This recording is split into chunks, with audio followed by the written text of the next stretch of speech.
2 Kings chapter 6.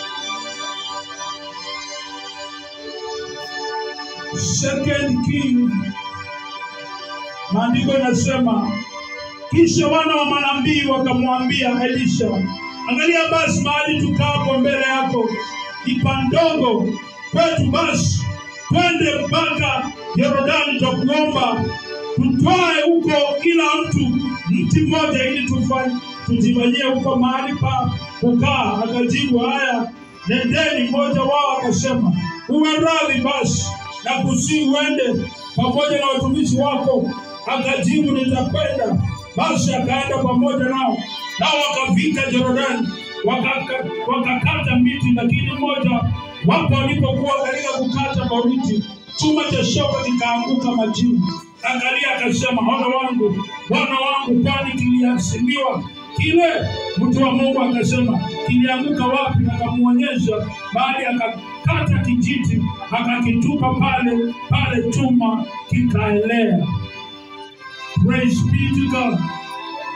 Chuma kikafanya nini? Kikaelea. Today I want to speak about the power of God. It's powerful than force of gravity. The power of God is powerful than force of gravity. Maandiko inasema ya kwamba wakati ule wana wa manabii, they were sons of prophets.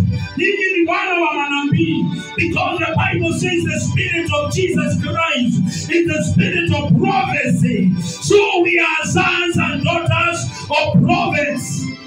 Praise be to God. Walikuwa wanang'ang'ana ni kwa sababu ya kwamba walikuwa, maandiko inasema, walikuwa wanakaa nyumba ndogo, wakasemezana, wakasema, haya, twende tukajenge, tukakate miti, tuje tuongeze nyumba. Kama vile tunaweza kuwa kwa hii kanisa, tuseme kanisa hii ni ndogo, tuanze kujipanga vile tutajenga kubwa. Kama mtu wa Mungu amesema, hii kanisa itakuwa powerful. Hata mimi nikiwa hapa nimekaa chini, nimeona hii kikapu ya sadaka ikiwa imejaa bahasha. Bwana akaniambia, this is coming. Wakasemezana ya kwamba this place we are staying is too small, so we need to go to cut the trees so that we may expand the house. Walipoenda kukata miti, maandiko inasema mmoja wa wana wa manabii akaomba shoka, akakopa shoka, ama akaitisha shoka jirani yake. Na alipokuwa huyu jirani hakuwa ameokoka, kulingana na vile aliingia baridi baada ya shoka kuanguka. Unajua, ukiniomba shoka na mimi ni rafiki yako pasa, iende ianguka, unajua tu mchungaji ni rafiki yangu, hata kuwa na shida, atanielewa. I think this man alikuwa ameomba chombo kwa mtu ambaye sio mcha Mungu, juu akaingiwa na baridi baada ya chombo kuingia kwa maji.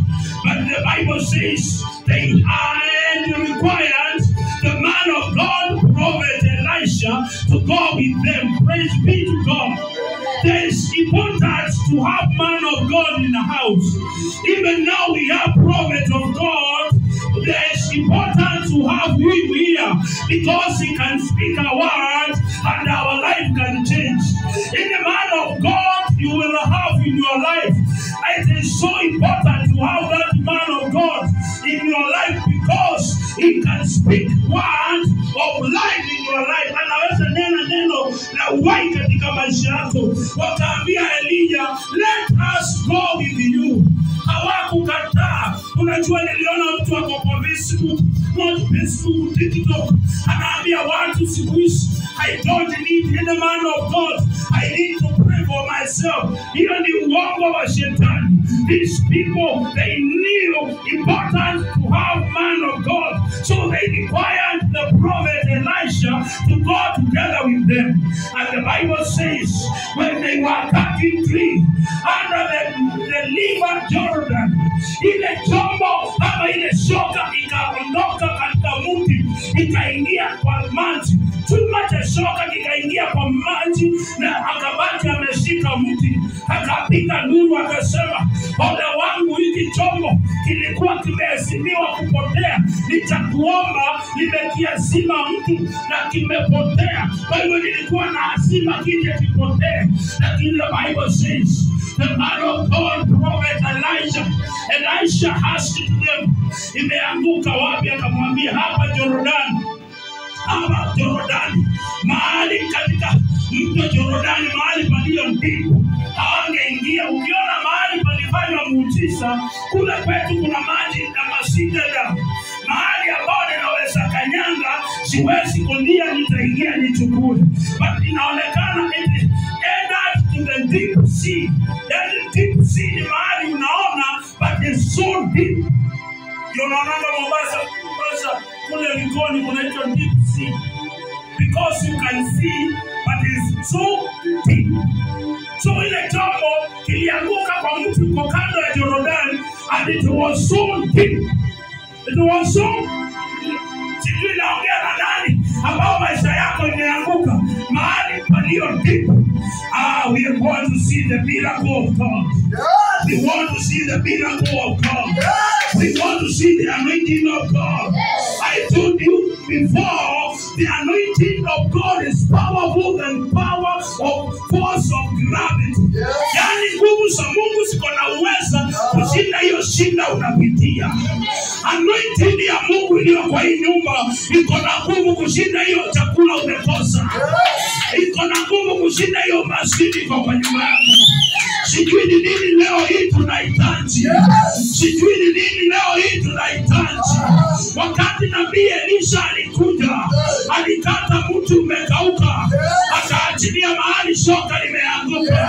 Na maandiko inasema shoka likaelea. Chuma kikaelea.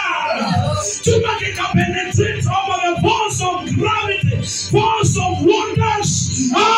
Chuma kikaelea. There is power that will change your life.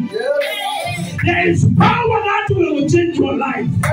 I know of the summer when you went to, but there is power that will change your life. Umesikia mke wangu alisema tulikuwa tunafungiwa nyumba ya 800. Leo hii tunalipa nyumba ya 12,000 ya mtoto wetu na tunalipa hii kanisa na asipungui. I declare that power to touch you. I declare that anointing to touch you. I declare that grace to touch you. From today, chuma chako mahali kimesama, maisha yako mahali imesama, inaenda kuelea, inaenda kuelea. Shoka lako liliosama kupitia kwa uwezo wa Mungu.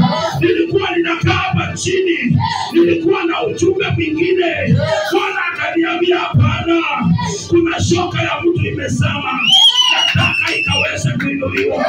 Sijui ni biashara yako imesama, sijui ni ndoa yako imesama, sijui ni economy yako imesama. Nimekuja nikuambie, power of God is powerful than power than force of gravity. Yani ukiachilia mawe hapa, force of gravity inasema mawe iwezi panda, inaanguka.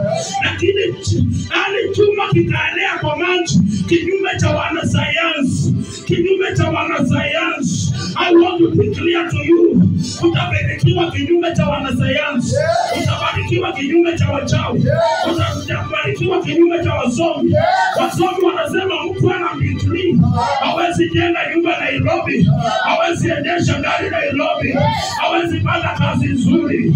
I declare in the name of the Lord Jesus Christ, shoka lako liamuke, shoka lako lielee, shoka lako lielee, maisha yako lielee.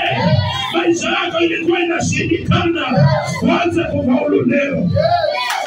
We come around on I speak at the time. You are struggling now to pay your house. You are struggling now to get money. You are struggling how to get food. I declare the prophet of God.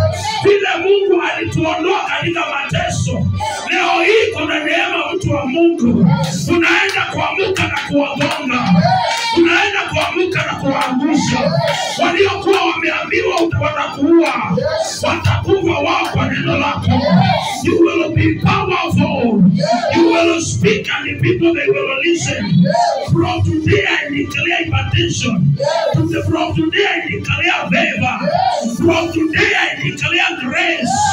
I declare anointing to touch your life. Kuna wengine umeona hutawahi olewa kwa maana ndoa zako mbili zimevunjika. Ninaongea na mtu ndoa mbili zimevunjika. Ninasikia katika ulimwengu wa kiroho. Na sasa umesema haiwezekani. Today the man of God. Today the man of God. With that man door, I declare now. Shoka lako likaele. Shoka la mtu liele kwa hiyo. Sema shoka langu liele. Naamini shoka langu liele hata mimi. Naamini shoka la ndani yangu ni mahali imesema. Maandiko imesema kuna hazina zilizofichwa kwa giza. Kuna utajiri ulio kwa siri. Naomba uelewe kwa maisha yako. Naomba pesa zielee kwa maisha yako. Naomba ukutane na mtu wa baraka kwako. Naomba ukutane na your destiny help. Mahali amesema, unajua shetani ni kusababisha madestiny help. Mahali wamesema, naomba upako na nguvu za Mungu. Naomba neema ya Mungu jimsikukute. Naomba upako wa Mungu ukute mtu. Naomba baraka za Bwana zikupigie. Naomba mtu aguswe na anointing ya Mungu na ibadilishe maisha yake. Siku moja nilikuwa naomba Mungu mtoto wangu wa pasiponi akiwa klasi 8. Sikuwa na pesa, nikamwambia Mungu, please God, nipatie pesa. Jana nilikuwa hapa kanisani, Mungu akanionyesha ile muujiza alitendea. Siku moja mtoto wetu alikuwa na ile kufukuzwa kwa shule nitawaje.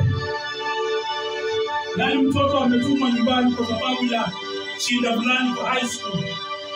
Na alikuwa na deni. Nilifika shule, nikakomboa gari inaitwa Wish. Ilikuwa KNG.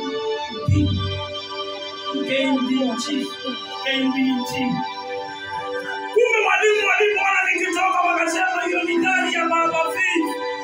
Hiyo ni gari ya mzee. Tuondoe hiyo kesi. Ni kwa maana huyu mzee anaweza kustaki. Tulikaa kwa miti na mke wangu. Mlinzi mmoja akaweka mkia kwa. Akakalia mkia. Wakasema